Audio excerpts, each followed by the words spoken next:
Marami nagsasabi ito kapag nag-show ka daw, grabing energy ang binibigay. Most of the time dito sa show ninyo, nasasapahawan mo na raw yung mga kasamahan mo. Nasasapahawan mo na raw yung may mga sa kabila ng kausayan mo sa paglagang. Isa na lang, yung sinasabing may pagkaki-SB ka, kulang sa pansin. Ano masasabi? Kulang sa pansin. Ano masasabi? Kasi na kini Francine, marami nagsasabi niya, dapat daw kayo ng dalawa. Wala namang sikretong hindi na bubunya. Siyempre, aaminin ko. Kung ano nakikita ng tao sa amin, yun talaga amin ko. Yun talaga amin ko. Pinakilala mo na ba siya sa parents mo? Opo. Kumusta ang pagtanggap ng family mo sa kanya? Happy sila. Happy sila kay Francine. Paano naman katinanggap ng family ni Francine? Sobrang laking tiwala sa akin ng pamilya ni Francine. Sobrang laking tiwala sa akin. Kung kaya mong mabuhay sa tundo, kaya mo ring mabuhay saan man sa mundo. Morley Alinio. Ito ang Tundo.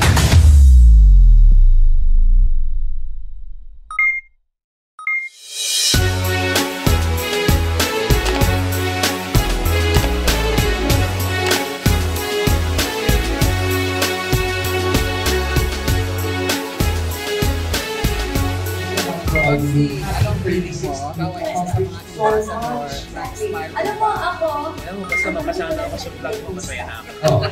pero si Doc RFD. Hindi, I'm so proud kasi Urban Smile is not just a dental clinic. It's family direct. Para sa iyo, gano'ng kahalaga ang smile at ang ngiti ng The smile can make your day. The smile is contagious. Hindi ka magandang profile, smile ka lang, makakapit sa'yo. Spread smiles and kindness. So, anong feeling mo ang isa ka sa endorser? I'm honored. I'm proud to be part of Urban Smile's family. Hindi lang ako, hindi yung family ko, si Yasmin ko, si Scott, at mga anak ko lahat. Urban Smile sa'yo. Thank you.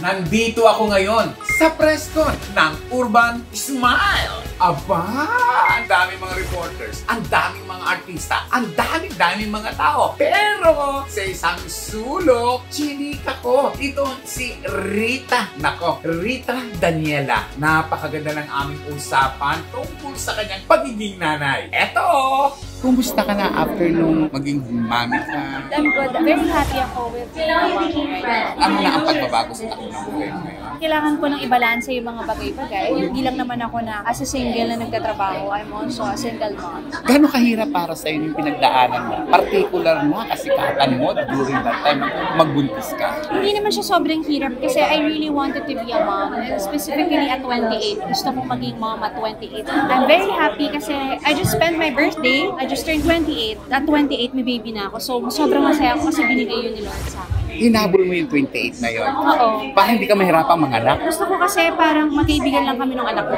Specifically 28, para hindi masyado malaki yung gap. Gusto ko, hindi lang ako mommy or mama ni Uno. Gusto ko rin best friend niya ako, kaibigan niya ako, all in one. Paano mo pinaghahandaan ang paglaki ni Uno? Step by step, honestly. Masyado pa siguro maaga kung paplanuhin ko pa agad-agad yung todo, di ba? One step at a time. Kung siguro per year yung progress din niya, doon lang din ako mag-a-adjust. Bilang isang artista, paano pag-a-adjust bilang isang nanay? I'm full-time breastfeeding. Yung pagpupuyat hindi masyado kasi I think, sabi ko nga naging matinding training ground. Yung pag-artista yung pagpupuyat sa pagiging ina. Hindi ako masyado nahirapan sa part na yun. It's more on, ini-enjoy ko kung ano yung masasayang bagay. Kumusta na ang showbiz career?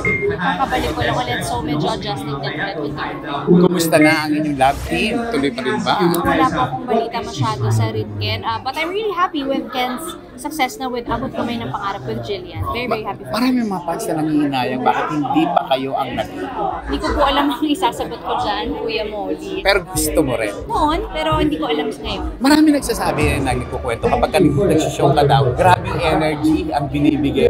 Most of the time dito sa show ninyo, nasasapahawan mo na raw yung mga kasamahan mo. Parang ngayon pa lang po ako nakarinig ng ganyan. Hindi naman po intentional ng pagsasapaw, no? I'm just really doing the thing that I love. Ang mag-perform.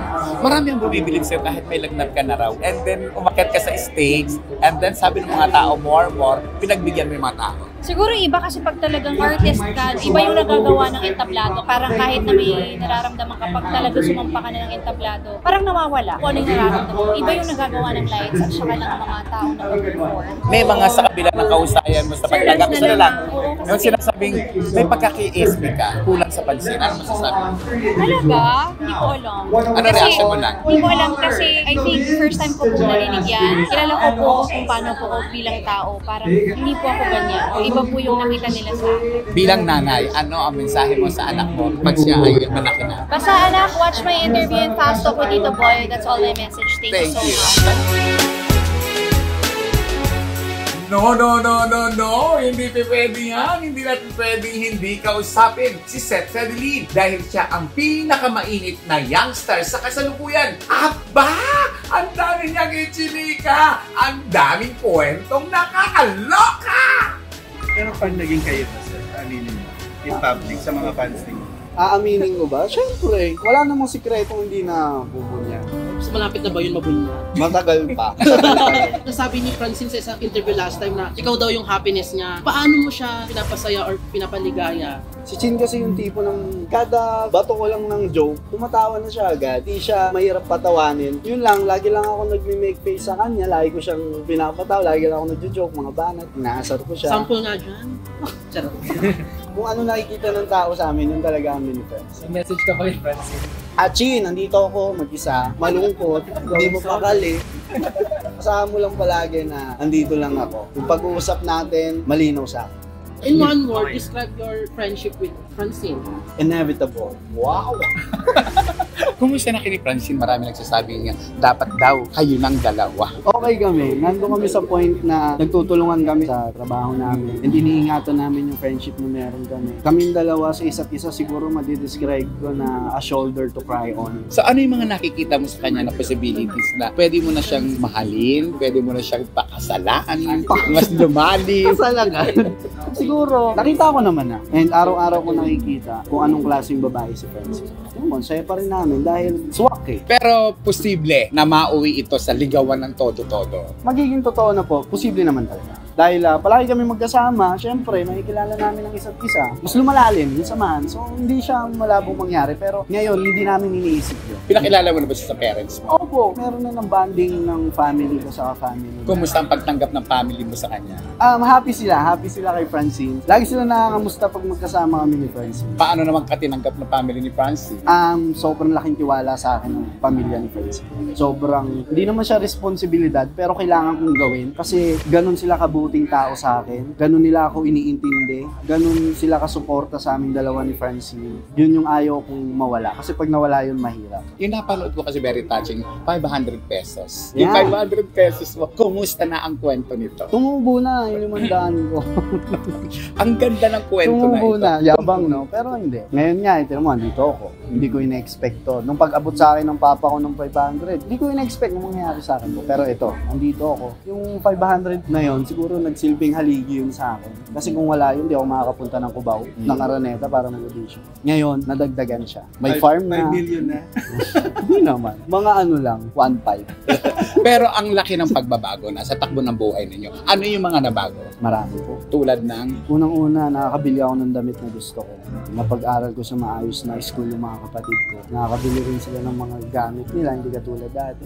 And si Papa naman, lahat ng gusto niya ng kambing, gusto niya ng baboy, nabibili niya. Si Mama naman, ine-enjoy yung mga appliances sa bahay, ine-enjoy yung paglinis ng tiles namin sa ine-enjoy na yung aircon. dati ba anong klaseng pamumuhay meron kayo?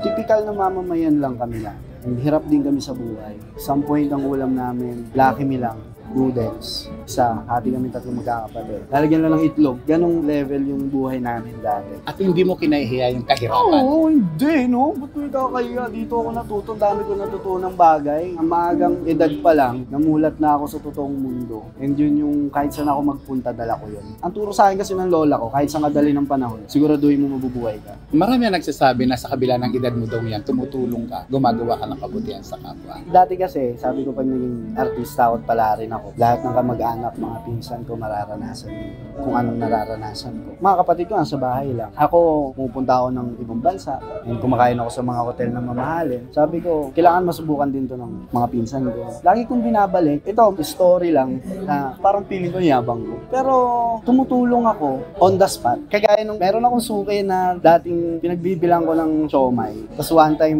nung artista na ako, nakita ko siya. Then sabi ko sa kanya, pamigay mo yung siomay mo, matanda na siya. Pamigay mo yung siomay mo, and bayad na yan. Yun yung lagi kong binibili ng siomay, nag-audition ako ng PBB. Sabi ko sa kanya, Lord, pag ako pinag-artista ko, babalikan ko si tatay. Binalikan mo? Binalikan ko. Ano reaction niya nung balikan Una, mo? hindi niya ako nakilala kasi nga, baka hindi nanonood si tatay ng TV. Pero sabi ko lang, tayo, okay na yun, tayo. Pero panganay ka, di ba? Yeah, panganay ako. Pero yung mga priorities ko, nandito muna sa isang lugar. Saka hindi pa po ako sobrang yaman. Kaya kong tumulong, pero hindi po ako yung sobrang yaman. Kaya hopefully, matupad ko yung pangarap ko. Ang pinaka-dream ko, mapuntahan ko yung mga bata na yung mga cancer. Gusto ko silang madalaw. Anong feeling mo? Sikat na sikat ka na ngayon? Hindi ako sikat. Hindi yung totoo. Totoo yun. Hindi ako sikat. Anong feeling mo? Hindi ako sikat. Siguro, hindi ako makapaniwala. May mga gabi na bago ako matulog, Lord, grabe, kakatapos ko lang mag-mall show. Ang dami sumisigaw ng pangalan ko. Ganun na pala talaga yung meron ako ngayon. Kasi minsan, naglalakad ako sa kalsada lang, sa gilid lang ng kalsada. Ay, artista pala ako. Tapos minsan nasa kotse ako. Ba't sila nakatingin sa kotse? Anong meron? Artista pala ako. Nakakalimutan mong artista. Yeah. Palagi.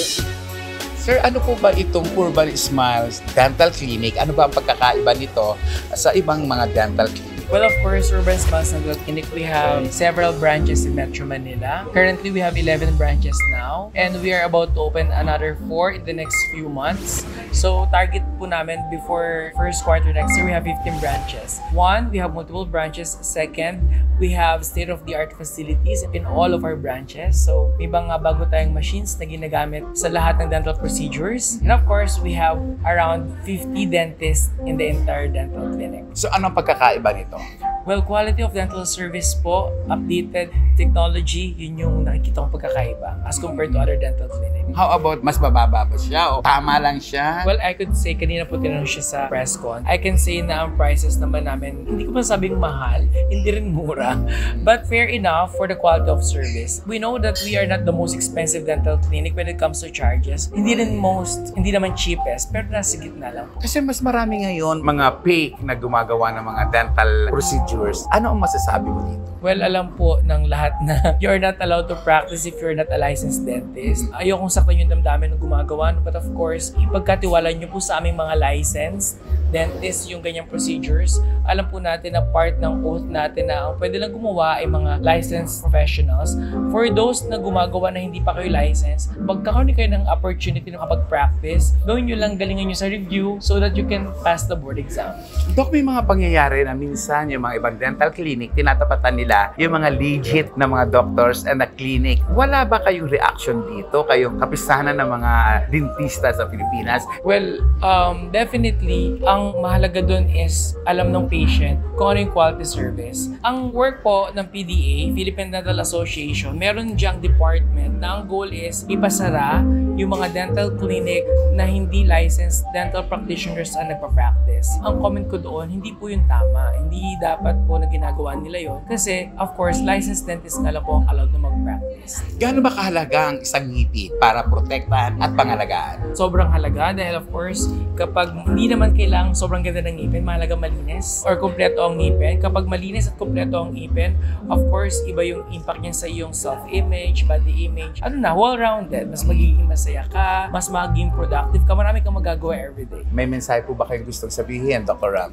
I'm inviting everyone to visit Urban Smiles Dental Clinic. If you want, of course, to experience the best quality dental services in the Philippines, you can visit any of our branches in Metro Manila. Thank you.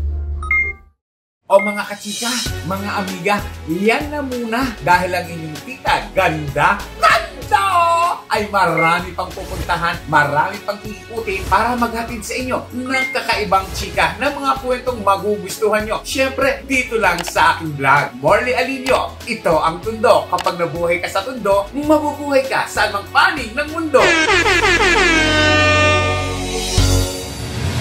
Kung kaya mong mabuhay sa Tundo, kaya mo ring mabuhay saan man sa mundo. Morley Alinio. Ito ang Tundo.